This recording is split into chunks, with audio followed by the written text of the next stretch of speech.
This evening, an Israeli drone fired at a vehicle in Kabatia, south of the West Bank town of Jenin, causing chaos and reportedly 2 deaths. The Israel Defense Force released footage saying it had targeted a cell of gunmen. Day and night, the whine of the drone is constant in Jenin, and gunfire echoes through the streets. It's Operation Iron Wall, Israel's latest attempt to clear Palestinian militants from the town.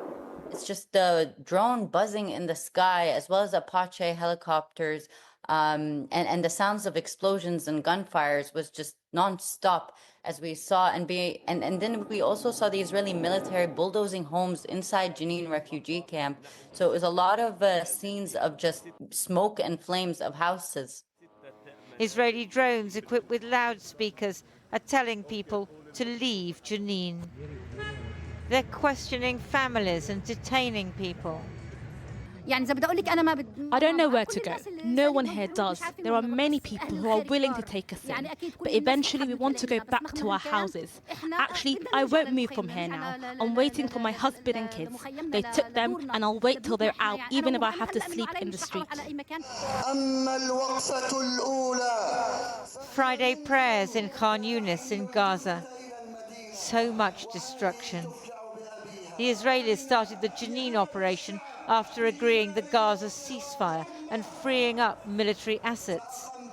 The Israeli defense minister has said they're now going to apply methods used in Gaza in the West Bank. Earlier this week, the IDF released footage of a raid on Jenin, showing their troops blowing up explosives they said were planted by Palestinian militants. Jenin has long been a centre of what Israel would call terrorism, and many Palestinians would call resistance. The Israeli chief of staff visited during the operation. There have been dozens of operations in northern Samaria over the past year. These operations have been very effective. We recognise that whoever wants to organise or carry out a terror attack arrives at the Jenin refugee camp and looks for a safe haven. So it was right to go in forcefully. Today, smoke was rising over Jenin.